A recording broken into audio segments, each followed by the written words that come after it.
old days, when the dinosaurs roamed the earth, nobody knew how to make a big old Marshall amp bust up so they could play rock and roll. So they figured out that they could make things with germanium transistors that would help give the amp some overdrive, right? And push the amp to break up in a nice rock and roll way that we like.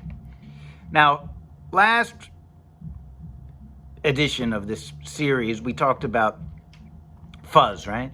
And we talked about the germanium fuzzes, okay? And I compared the BMF G spot, which I like, and I compared that with the Sunface, which I also like. So there was another thing going on around that time called the treble boost, right? Now the treble booster was originally called the Range Master. It sat on top of the amp, and it brightened it up and busted it up enough to make it enjoyable for rock and roll. Now, there was like a group of people that used fuzz, Jeff Beck and like Jimi Hendrix, and then on the other hand, you had people that liked the Range Master, and that was like Billy Gibbons and Tony Iommi from Black Sabbath, and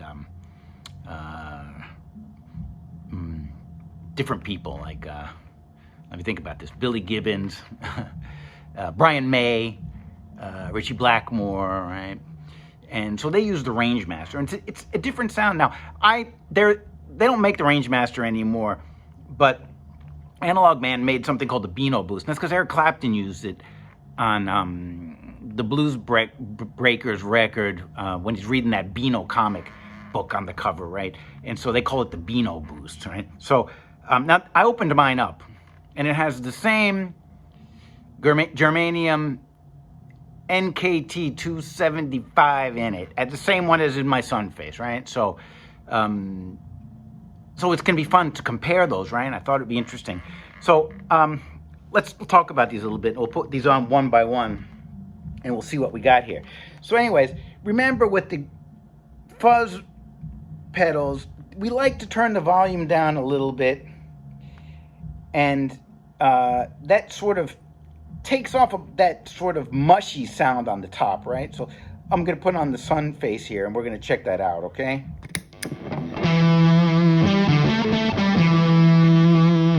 We roll it back, it cleans up nicely.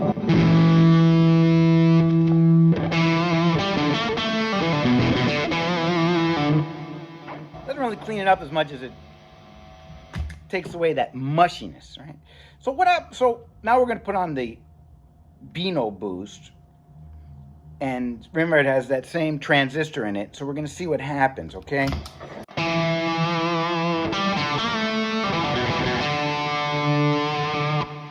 You don't get that mushiness with the treble boost. You get a lot of treble though.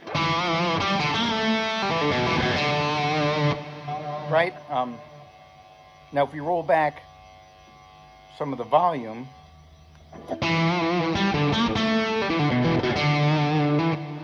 with the Analog Man Sunface, right? With the Beano Boost. Now, that's the bridge position pickup. Let's listen to the neck position. Beano Boost.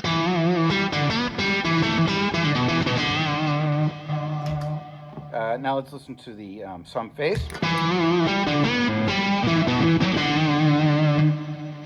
So to me, both these sound really good. They just sound a little bit different, right? The voice a little bit different. And remember, when the guitar's up, you don't get the same mushiness. You get more of like honkiness with the treble booster. More like, almost like it's out of phase a little bit. Like, check that out. Remember, this is all the way up.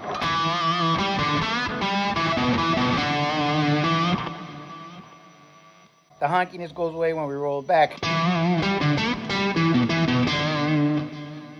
So, now remember, Tony Iommi used this from Black Sabbath, right? And when you turn it up, you sort of get that sound that you associate with, you know, like those classic hits, you know, like Iron Man and stuff like that. So I'm going to turn the volume up here, and so let's see what happens.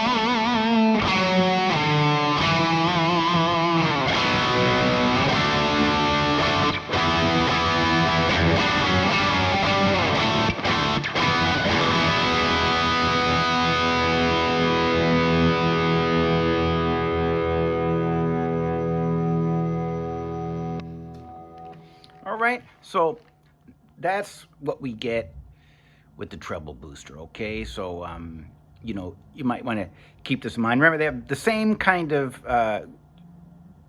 germanium transistor in it, but they sound a little bit different. So, I mean, is it worth to keep it in your arsenal one? I think it is. I think these are an interesting sound, and, you know, it's a good way to, you know, boost your amp, right? And so, now thinking about Eric Clapton, he used it to boost, I think, I don't know what amp he was using. Maybe it was maybe a Fender, maybe a big, loud Marshall. I don't really know. But, you know, let's put it to use in a blues, and I'll switch between the two of them, okay?